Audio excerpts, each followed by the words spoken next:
वहीं सीएम मनोहर लाल ने आज बजट पेश किया है। कृषि क्षेत्र के लिए इस बार 5,988.76 करोड़ का आवंटन किया गया, जो कि पिछले वित्त साल की अपेक्षा 27.7% ज्यादा है। मेरी फसल मेरा ब्यौरा ऐसा सरकारी मंच, प्राथमिक मंच है जिससे सरकार ने कई पहल की है। मेरी फसल मेरा ब्यौरा के माध्यम से न्यूनतम समर्थन मूल्य पर 14 फसलों की खरीद की जा रही है। बीज विकास कार्यक्रम, पराली प्रबंधन, मुख्यमंत्री बागवानी बीमा योजना और भावांतर भरपाई योजना आदि को मेरी फसल मेरा ब्यौरा के माध्यम से सुगम बनाया गया है। प्रदेश में 9 लाख से अधिक किसानों ने 62 लाख एकड़ का पंजीकरण कराया है। भारत में ऐसा कोई अन्य राज्य नहीं है जो किसानों की ऐसी सुविधा प्रदान कर रहा हो। खरीफ 2021 के दौरान भारी बारिश, बाढ़ और कीटों के हमले से प्रभावित किसानों को मुआवजे के रूप में 561 करोड़ रुपए की राशि जारी की गई है। मैं प्रदेश के मेहनतकश किसानों को विश्वास दिलाना चाहता हूं कि सरकार जरूरत के समय उनके साथ हमेशा खड़ी रहेगी। हरियाणा बाजरे की खेती के लिए जाना जाता है।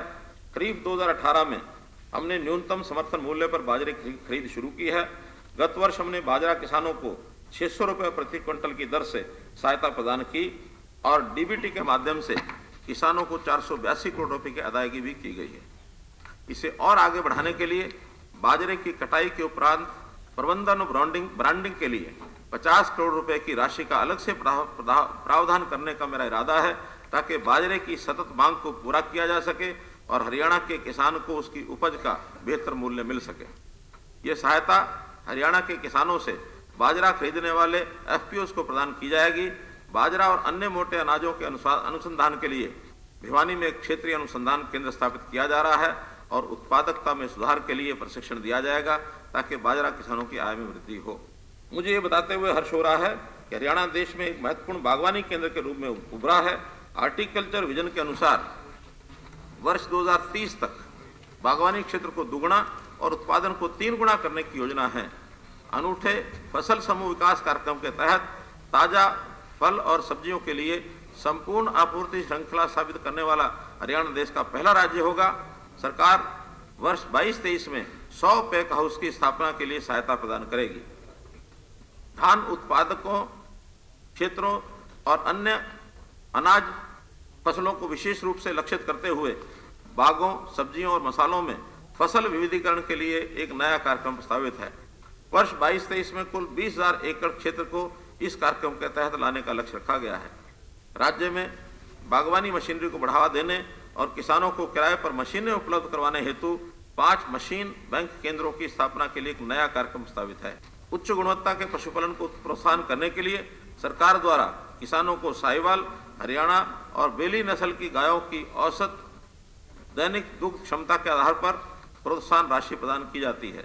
मैं एम्ब्रियो ट्रांसफर टेक्नोलॉजी ईटीटी घटक को शामिल करने का प्रस्ताव करता हूं, जिसमें पशुपालक किसानों को देसी नस्ल के दुधारू पशुओं में ईटीटी अपनाने के लिए प्रोत्साहित किया जाएगा और ईटीटी से पैदा होने वाले बछड़ों के लिए 10,000 रुपये का प्रोत्साहन प्रदान किया जाएगा।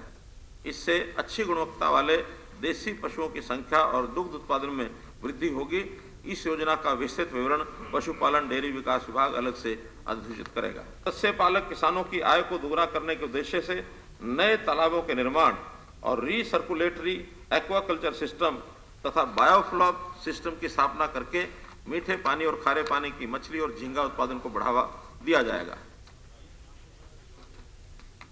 प्रधानमंत्री मत्स्य संपदा योजना के तहत राज्य सरकार सार्वजनिक निजी भागीदारी पद्धति के माध्यम से जिला झज्जर में एक अत्याधुनिक थोक मछली बाजार स्थापित करने जा रही है। राज्य सरकार सामूहिक मछली व झींगा पालन और उसके विपणन को बढ़ाने के लिए मत्स्य पालक किसान उत्पादक संघ एफपीओ की स्थापना में भी सहयोग करेगी। लवणता प्रभावित क्षेत्रों के विकास के लिए जिला भिवानी में integrated aqua park centre of excellence की स्थापना की जाएगी। जलीय जीवों के अजूबों को देखने समझने के लिए गुरुग्राम में सार्वजनिक निजी भागीदारी पद्धति पर जलीय पौधों, मछलियों और जंतुओं का एक आधुनिक एक्वेरियम स्थापित करने का प्रस्ताव है। मैं वित्त वर्ष 22-23 के बजट में कृषि और संबद्ध क्षेत्रों के लिए 5,988.76 करोड़ रुपए के आवंटन का प्रस्ताव करता हूं, जो चालू वर्ष के संशोधित अनुमान की तुलना में 27.7% की वृद्धि है।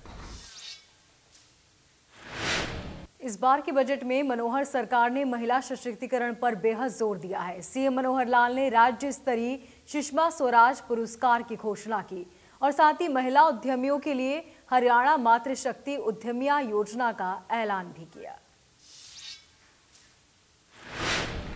समस्त जगत की मातृशक्ति को वंदन करता हूं, नमन करता हूं, अभिनंदन करता हूं। आज हम अपनी मातृशक्ति की सामाजिक, आर्थिक, खेल जगत, सांस्कृतिक और राजनीतिक उपलब्धियों का जश्न मनाते हैं। हरियाणा की महिलाओं ने पिछले कुछ वर्षों में विशेष रूप से खेल और राजनीति के क्षेत्र में उल्लेखनीय उपलब्धियां हासिल की हैं। हरियाणा की बेटी स्वर्गीय श्रीमती सुषमा स्वराज भारत की सभी महिलाओं के लिए एक प्रेरणा थी। आज मैं उन राज्य स्तरीय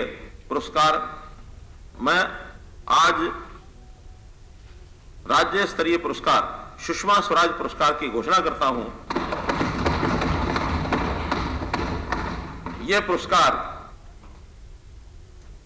हरियाणा की उन महिलाओं को प्रदान किया जाएगा जिन्होंने राष्ट्रीय और अंतर्राष्ट्रीय क्षेत्र में जीवन के विभिन्न क्षेत्रों में महत्वपूर्ण योगदान दिया या उल्लेखनीय उपलब्धियां की हैं। सुषमा स्वराज पुरस्कार में एक प्रशस्ति पत्र व 5 लाख रुपए की पुरस्कार राशि दी जाएगी।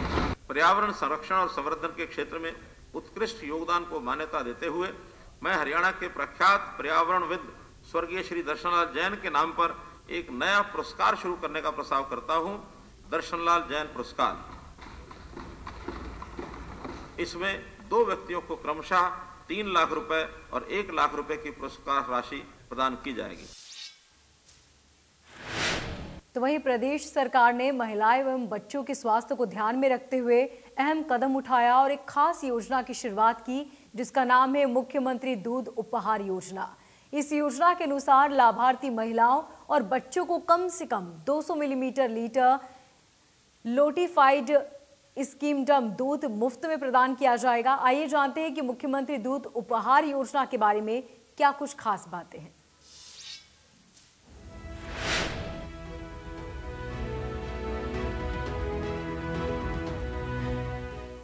महिलाओं एवं बच्चों के स्वास्थ्य को ध्यान में रखते हुए हरियाणा सरकार ने मुख्यमंत्री मनोहर लाल खट्टर के नेतृत्व में मुख्यमंत्री दूध उपहार योजना की शुरुआत की है।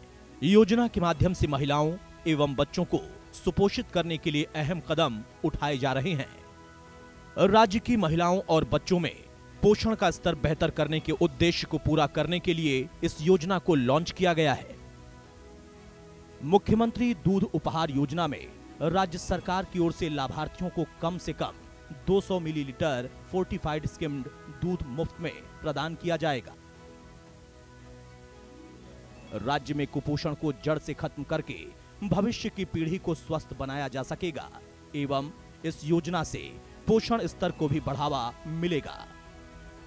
यही योजना के शुरू होने का सबसे बड़ा लाभ है।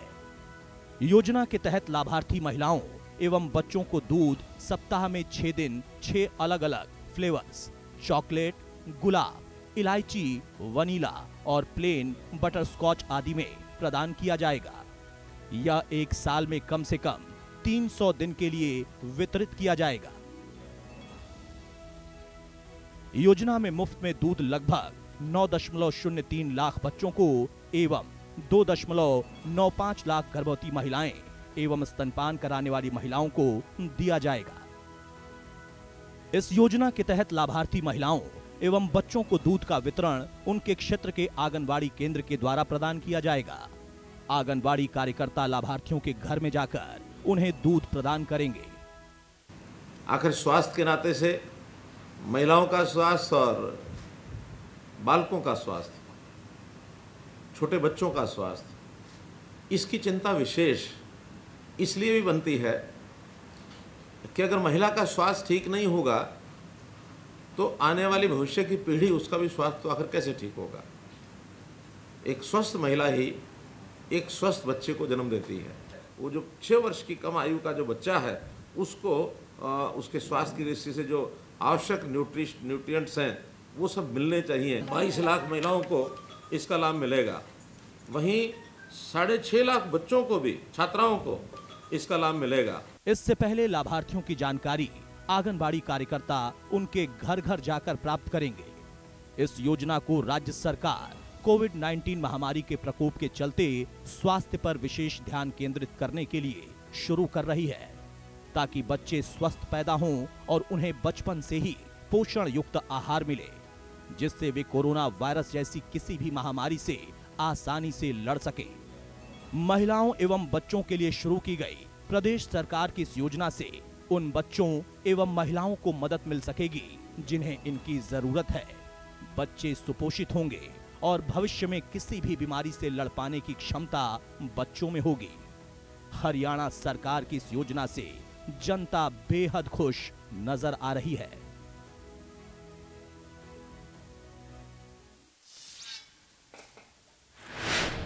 फिलहाल मुझे दीजिए इजाजत और देखते रहिए इंडिया न्यूज हरियाणा।